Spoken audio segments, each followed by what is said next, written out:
네, 지난주 잘 지내셨나요? 오늘은 7주차 영문학사를 얘기해 보도록 하겠습니다. 1603년에 스코틀랜드의 제임스 6세가 영국의 제임스 1세를 즉위한 1603년부터 앤 여왕이 죽은 1714년 정도까지를 스튜어트 왕조 시대다, 이렇게 영국에서는 역사적으로 부릅니다. 그래서 요 한 100년 좀 넘는 기간이 굉장히 역동적인 시기였어요. 근데 우리나라도 보면 이때가 굉장히 역동적인 시기였죠. 1592년에 임진왜란이 일어났죠. 그래서 1603년이면 누구냐면 선조가 살았던 시절이에요. 그래서 일본이 쳐들어와서 도망갔던 선조가 살았던 이 시기부터 해서 이 1714년이면 숙종이 통치했던 기간까지예요. 그래 본다면 선조 다음에 아들 누구였죠? 광해군을 거쳐서 또 광해군 다음에 인조 반정이 일어나고 인조가 들어왔죠. 그 다음에 효종이 있었고, 그 다음에 현종이 있었고, 숙종이 있었죠. 자, 이 시대도 우리나라도 굉장히 역동적인 시기였다라고 볼 수 있어요. 1603년이면 이때는 지난번에 얘기한 것처럼 셰익스피어가 활동했던 이런 시기라고 볼 수 있겠죠. 자, 이 시기에 영국은 굉장히 왕과 의회 간의 갈등이 굉장히 심했어요. 그 왕은 자기 권한을 내놓지 않으려고 했고, 또 왕이 너무나 돈을 받아서 세금을 많이 걷어갖고 자꾸 전쟁을 하려고 하니까 젠트리 계급들은 왕의 권한을 좀 제한하려고 했었죠. 젠트리 계급이라고 하는 것은 영국의 지방 세력들이라고 볼 수 있어요. 지방에 우리나라로 본다면 뭐 경주 김씨, 무슨 박씨, 무슨 이씨, 이런 지역의 어떤 토 세력들이 있죠. 이 사람들이 젠트리 계급이라고 볼 수 있는데, 이런 젠트리 계급과 왕권이 권한을 놓고 서로 양보하지 않으려고 하는 거죠. 스튜어트 시대의 정치의 핵심에는 왕과 이런 젠트리 계급, 의회 주권의 갈등이 있었던 시기예요. 즉 이 시대에는 젠트리의 영향력이, 지방의 토 세력이라고 할까, 지방의 세력들이 이제 막 부상하는 시기였고, 이제 헨리 8세가 앵그리칸 처치, 영국 국교회를 만들었잖아요. 자기가 이혼하려고 하는데 카톨릭에서는 이혼 못하게 하니까, 내가 왜 그 카톨릭 믿어야 되느냐, 나 그런 거 안 한다, 돈만 내고. 그래서 앵그리칸 교회를 만들어 가지고 앵그리칸 처치를 만들었죠. 이런 앵그리칸 처치에 불만이 많은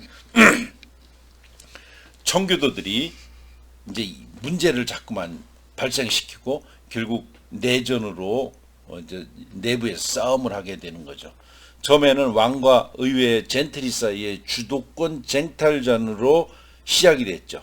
그렇게 내전은 시작됐지만 군대와 올리버 크리멜의 승리로 끝나게 됐고, 그 과정에서 혁명으로 발전됐다고 볼 수 있어요.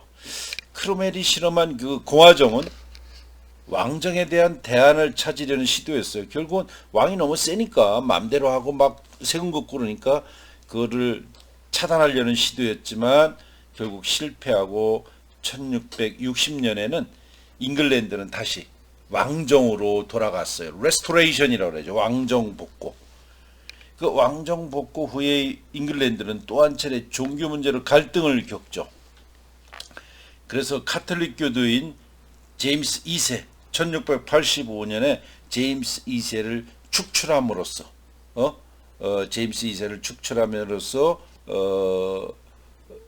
그 명예혁명을 성공시키죠.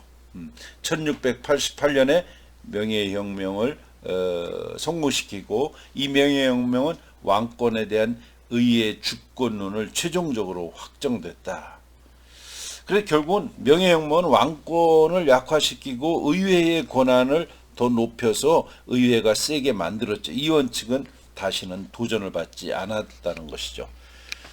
영국민들의 가장 큰 자부심인 이 의회 민주주의의 기반이 마련된 것이 바로 이때예요. 의회 민주주의에서는 토리당과 휘그당이라는 게 있죠. 진보와 보수, 이런 노동당, 보수당, 이런 토리와 휘그를 중심으로 발달하기 시작한 정당에 의해서 이제 이런 것들이 뒷받침됐다라고 볼 수 있어요.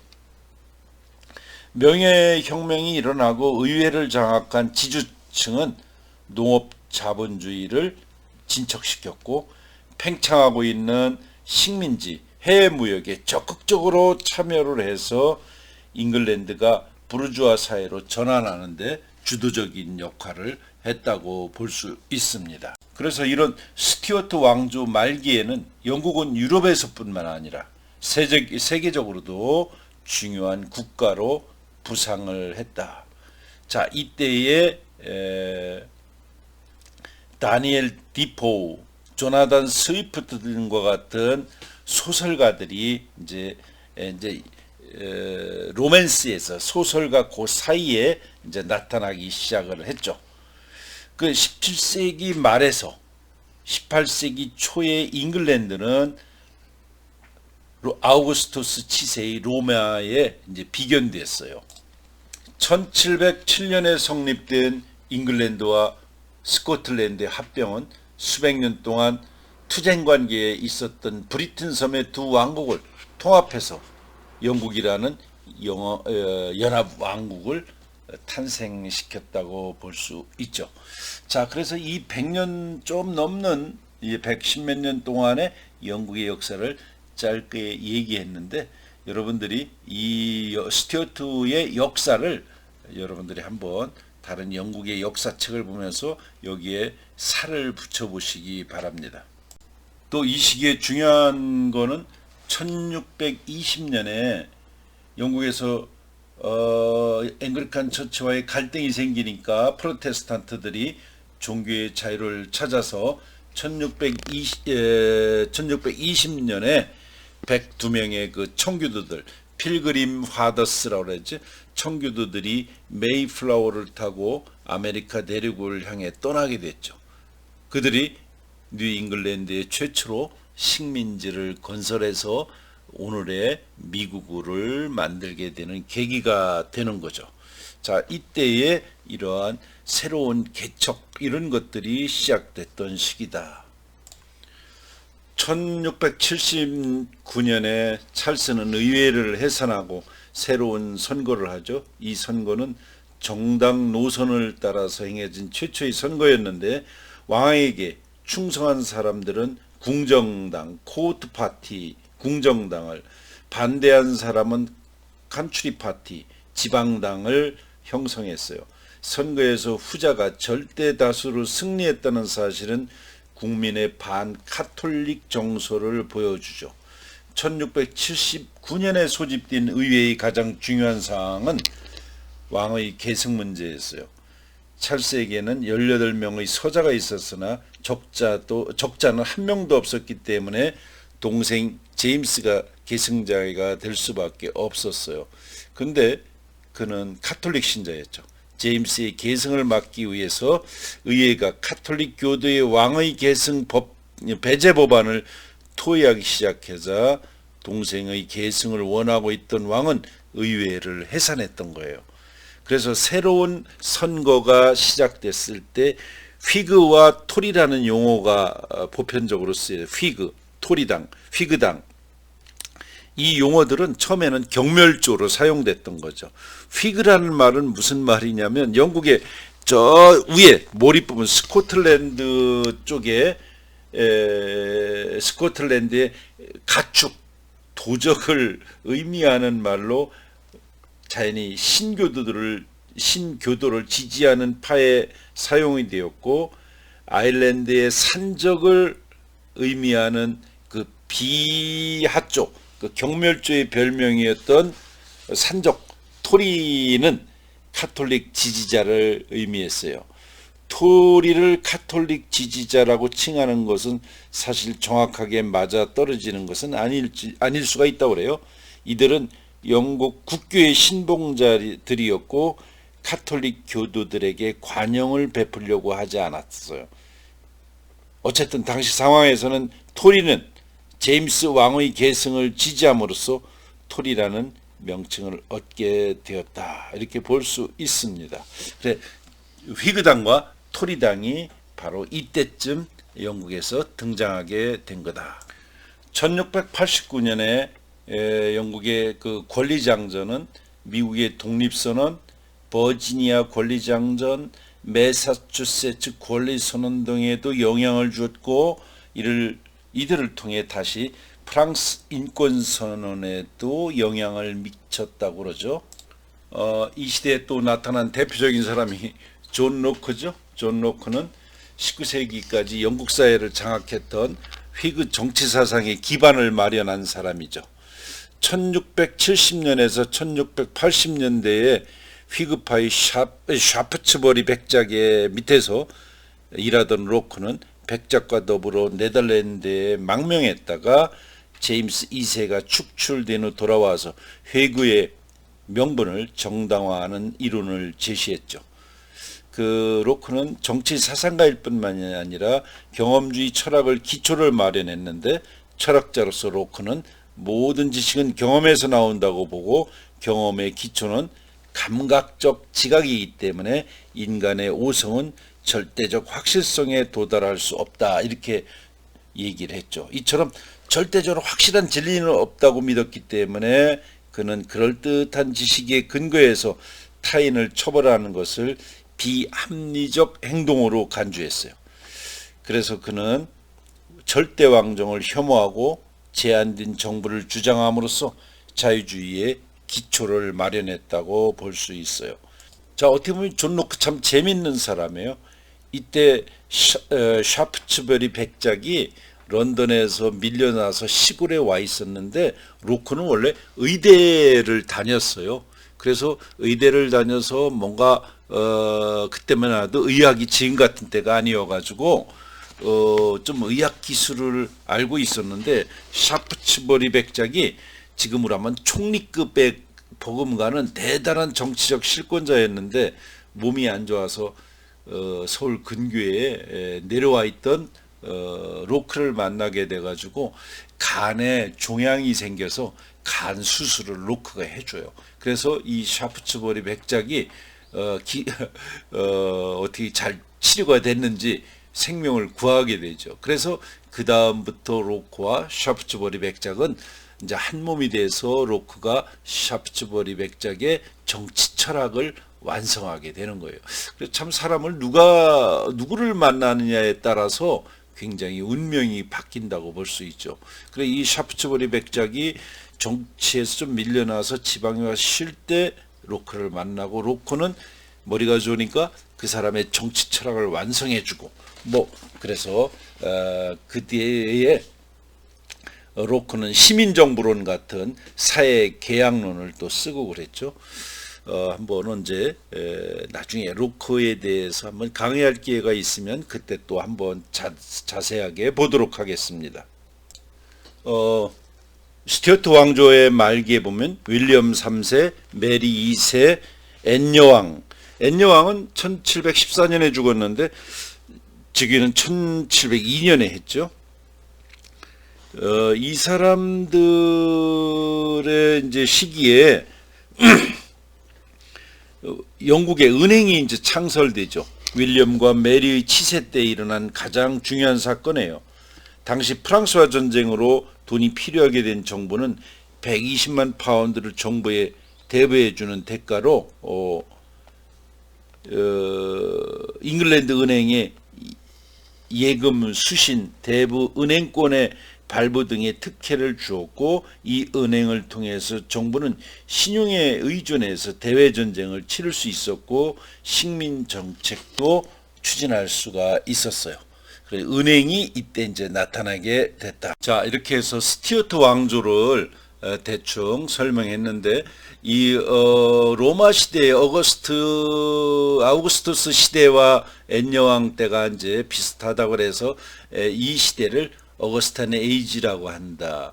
이때에 나타난 예술가 중에, 시인 중에 대표적인 사람이 알렉산더 포프다. 그래서 영국 아우구스투스 시대를 대표하는 시인은 이 사람처럼 알렉산더 포프라고 하는데, 그래서 이 시대를 포프의 시대다 이렇게 얘기하는 사람도 있어요. 그러니까 이런 18세기의 가장 중요한 시인은 알렉산더 포프다. 그래서 조금 이따 또 한번 이 알렉산더 포프를 보도록 하죠. 지난주에 얘기한 것처럼 이 아우구스투 시대, 어거스탄 에이지, 이때의 이 시대를 대표하는 시인은 알렉산더 포프였어요. 자, 여기 우리 요거에 보면 영국 아우구스투 시대를 대표하는 시인은 알렉산더 포프였다. 자, 여기를 요약해 보면 부유한 상인의 아들로 포프는 태어나서 경제적 여유와 여가를 즐겼던 포프는 문학사상과 기법의 측면에서 가장 전형적인 신구전주의자였지만 동시에 여러 가지 측면에서 시대로부터 배제된 아웃사이더였다. 이렇게 볼 수 있어요. 포프는 가톨릭 신자였기 때문에 교육과 공직에 진출할 기회를 박탈당했고 출생 과정에서 얻게 된 쇠약한 건강과 난장이처럼 작은 신장 그리고 추한 용모의 소유자였지만 그가 낭만주의자였더라면 자기 연면에 빠져 자신의 불운을 한탄하고 신을 원망하다가 자살했겠지만 신고전주의자로서 포프는 자신의 처지를 아주 견인적으로 받아들이고 사회활동과 문필활동을 했다. 굉장히 이제 외모가 형편없는 이런 사람이었지만 그 신고전주의 시대에는 잘 그것을 견디며 살아갈 수 있는 그런 사람이었다, 이런 얘기죠. 그 알렉산더 포프가 20대에 쓴 에세이 온 크리티시즘, 비평론이라는 게 있어요. 에세이 온 크리티시즘, 요거죠. 에세이 온 크리티시즘, 비평론. 요 비평론은 그의 신구전주의적인 예술론이 그대로 담겨 있는 시예요. 신구전주의는 뭐예요? 이성과 보편 같은 것을, 이성, 보편성 이런 것들을 강조하는 거고, 시에 있어서도 낭만적이고 뭐 추상적인 이런 걸 쓰는 것이 아니라 우리나라로 얘기하면 공자와 맹자와 같은 그 논어맹자를 잘 읽어서 그와 같은 글을 써야 된다, 이렇게 생각했던 사람이죠. 그래서 진정한 예술은 유리하게 꾸민 자연이며 많은 사람이 오랫동안 노력했지만 한 번도 이처럼 잘 표현한 적이 없는 이런 구절을 통해서 perfection, 시는 완벽을 성취하기 위해 부단히 시를 갈고 닦는 노력을 경주해야 한다 하는 이런 신구전주의 문학관을 피력했다. 그러니까 글을 잘 쓰고 뭐 하려면은 논어맹자를 그대로 읽어서 그와 비슷한 글을 써야 된다는 거예요. 그럼 그와 비슷한 글을 쓰려면 어떻게 해야 될까? 논어맹자를 수천 번 읽어서 논어맹자가 머릿속에 다 들어와야 된다는 거겠죠. 자, 이게 신구전주의 문학관이에요. 시를 갈고 닦아서 논어처럼 써야 된다. 또 그 사람이 두 번째로 쓴 것이 에세이 온 맨이라는 인간론이라는 책이 있어요. 그것은 그 인생론이 드러난 시인인데 카플릿으로 되어 있죠. 영웅 시체 두 줄씩 이렇게 되어 있는데 시 형식적 기교면에 있어서 초기 대작으로부터 진부든 모습을 이렇게 보이는 건 아니에요. 그다음 2줄, 2줄 이렇게 형식적으로 보인다. 그 이유는 포프가 이미 20대에 두 줄씩 쓰는 영웅 시체 시연이라는 제한된 시 형식을 거의 완벽한 상태로 구사했기 때문에 그 두 줄씩 쓰는 거를 그대로 이어받고 있었다. 신구전주의자로서 포프는 실패로 돌아가기 쉬운 새로운 실험을 경계하고 이미 입증된 방식으로 완벽에 가깝도록 구사하려고 하려고 노력했다. 즉 뭐냐면 두 줄 카플릿을 이렇게 쓰는 그것을 계속 완벽에 가깝도록 구사하려고 노력을 했다. 포프는 또 호메로스의 서사시를 번역 출판을 했고 다른 직업에 종사하지 않고도 부와 명성을 달성했기 때문에 영국문학상 최초의 전업 작가다. The first professional writer다. 최초의 전업 작가로 이제 우리가 불리죠. 보포의 호메로스 번역은 뛰어난 업적이었지만 자유분방하고 호쾌한 호메로스의 영웅들과 문체를 신구전주의의 전형적인 영웅시 히로익 카플릿이죠. 히로익 카플릿 영웅시체 이행 시연 형식 속에 가두어 그의 생명력을 상실하게 되었다는 평가도 받고 있다. 그래서 어떻게 보면 이 히로익 카플릿 이행 시체 이행 두 줄 드는 시를 너무나 거기에 매여서 그의 한계도 그 안에 드러났다. 자, 그래서 여기다 이런 퍼펙션, 완벽함을 추구하려고 한다. 노노맹제처럼 글을 쓰려면 다 아주 그렇게 읽어야 된다. 그래서 시는 갈고 닦아야 한다. 뭐 이런 신구전주의 문학관이죠. 에세이온맨을 썼다. 세타이어의 대표작, 풍자, 세타이어의 대표작 같다. 자, 그런 The Rape of the Rock, 머리타레의 강탈 이런 건데 유명한 시예요. 원래 시는 이렇게 이태릭체로 써야 되죠. 작품은 The Rape of the 머리타레의 레이프 강탈, 머리카락을 훔치는 것, 머리카락 잘라가서 어떤 여자의 머리카락을 잘라가갖고 양가가서 싸움이 붙었다. 이것도 그 당시에 정치 상황을 피그와 토리의 싸우는 모습을 빗대서 이렇게 풍자한 거죠. 자, 이러한 작품이 있었다 하는 것을 알아뒀으면 좋겠고요. 그 다음에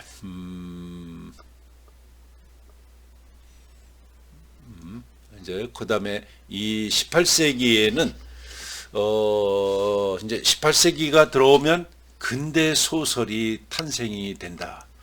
그래서 이제 그 소설의 발생에 대해서 좀 이제 알아보도록 하겠습니다.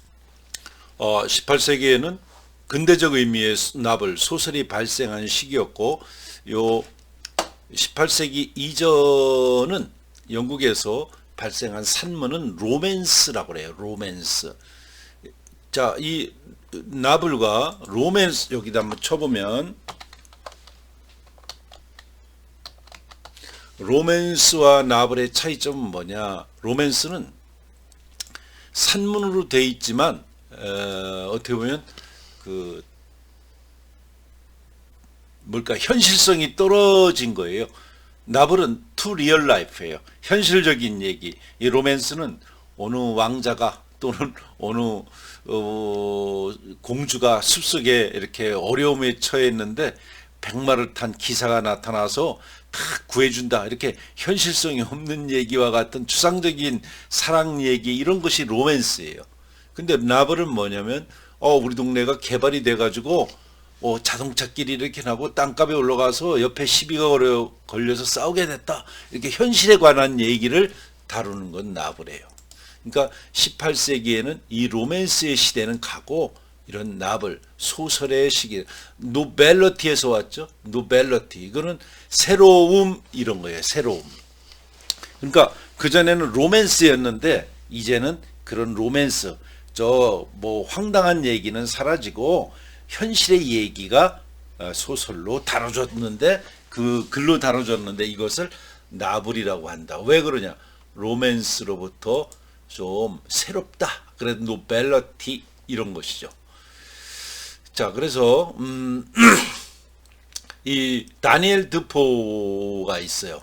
이 시대의 대표적인 그러니까 소설이 딱 발생을 하지만 진짜 소설이 되기 전에는 또 그런 것들을 이렇게 바람잡아 오는 사람들이 있죠. 다니엘 드포는 잡지 더 리뷰 이거 잘못됐죠? 리뷰 이 리뷰를 그 당시에 창시한 사람이 잡지를 창시한 사람이 드포다. 뒤에 조금 넘겨서 볼까요? 자, 자본주의의 발달로 인해서 이 소설의 발생은 굉장히 중요해요. 한번 여기는 내가 읽어보겠어요.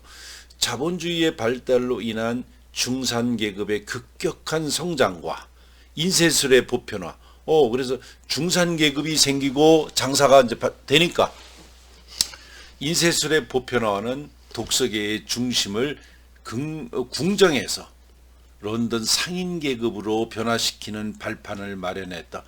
사람들이 이제 인쇄술이 발달을 해서 종이에다 막 책을 찍어내니까 책을 읽는 사람들이 늘어났고 그 책을 읽는 사람이 왕궁에서 이제 상인계급으로 퍼져갔다는 거죠.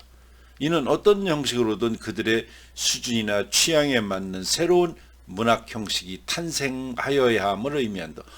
이제 중산층이 많이 늘어나니까 왕정에서 몇 명이 보고 우리는 뭐 한중록 같은 걸 쓰는 사람들이 이제 시장에도 많이 생겼다. 그들은 허구가 아닌 그들이 살고 있는 실제의 세계를 원했고, 아까 얘기했죠. To real life.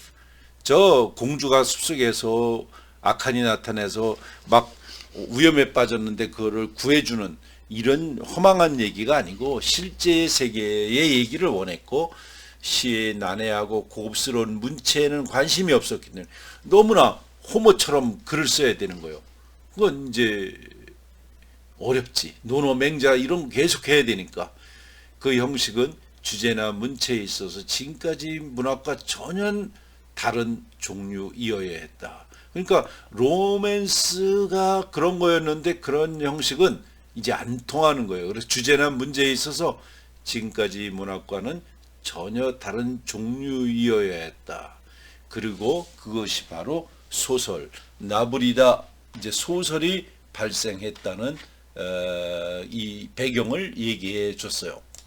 내가 여기에는 안 썼는데 이안 와트의 소설의 발생이라는 유명한 그 책이 있죠. 이안 와트의 소설의 발생이라는 책이 있는데 거기서 보면 왜 사람은 소설을 읽으려고 하냐, 로맨스나 이런 산문을 읽으려고 하냐. 특히 이거는 모든 인간은 새로운 세상에 대한 어떤 궁금증이 있다는 거예요. 내가 이 동네에 살고 있는데 저 산 너머 동네에는 누가 살고 있나? 저 사람들은 어떻게 살고 있나? 궁금하다는 거예요. 테라토리, 영토성을 갖고 있다는 거야, 사람들은. 그러니까 옛날에 시골에 사는 사람들이 누가 서울 갔다 오면 서울이 어떻더냐? 어떤 사람이 또 유럽에 갔다 왔는데 파리에 갔다 왔으면 파리에 가니까 어떻더냐? 이렇게 자꾸 물어보고 싶은 거예요. 자, 이 궁금증이 소설을 만들었다고 이안 와트는 설명을 하고 있어요. 소설은 서사 문학에 속하죠. 이 서정은 뭐예요? 사람의 마음인데 이야기예요. 이 이야기인데 어떤 사랑 얘기보다는 큰 사회적인 이야기, 이게 서사죠. 내러티브. 이는 인물과 그들이 엮어가는 에피소드, 그리고 히어로와 에피소드, 주인공과 에피소드가 나아가는 방향, 즉 서브젝트, 주제를 필요로 한다는 의미이다. 하지만 근대소설의 효시라고 할 수 있는 파멜라, 이게 근대소설의 영국에서 효시예요. 지은인 사무엘 리차드슨이죠. 자, 근대소설의 효시라고 하는 파멜라가 있기 전에 위의 요소들을 포함한 프로스 픽션, 산문들이 이미 존재했고 로맨스죠. 바로 이들이 존재가 근대소설을 가능케 한 전신임을 잊어서는 안 된다. 그러니까 이미 나블이 있기 전에 로맨스가 있었다고 내 설명을 했죠. 근대소설의 가장 먼 조상으로 아서리안 로맨스를 든다. 산문체로 쓰여진 이 기사문학은 위의 구분을 충족시키고 있지만 귀족문학이라는 점, 그리고 현실이 아닌 초자연의 세계를 다루고 있다는 점에서 근대소설과는 거리가 멀다. 자,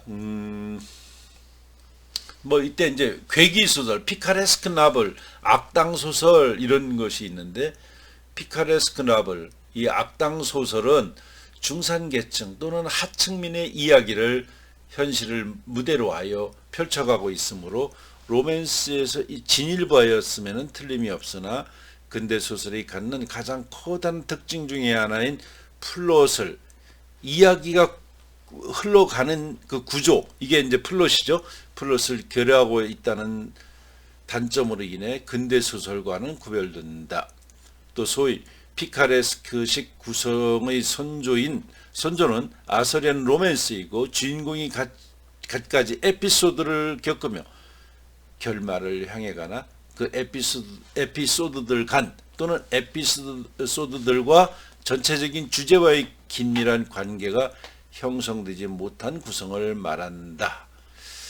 자, 그래서 이런 피카레스크 나블 몰 플란더스, 드포의 몰 플란더스, 또 조나단 세이프의 갈리버의 여행기, 뭐 디킨즈의 몇몇 소설, 이런 것들이 근대 소설의 범주에 들지 못하는 이유가 플롯이 결여된 피카레스크식 구성을 선택하였기 때문이다. 플롯은 이게 뭐예요?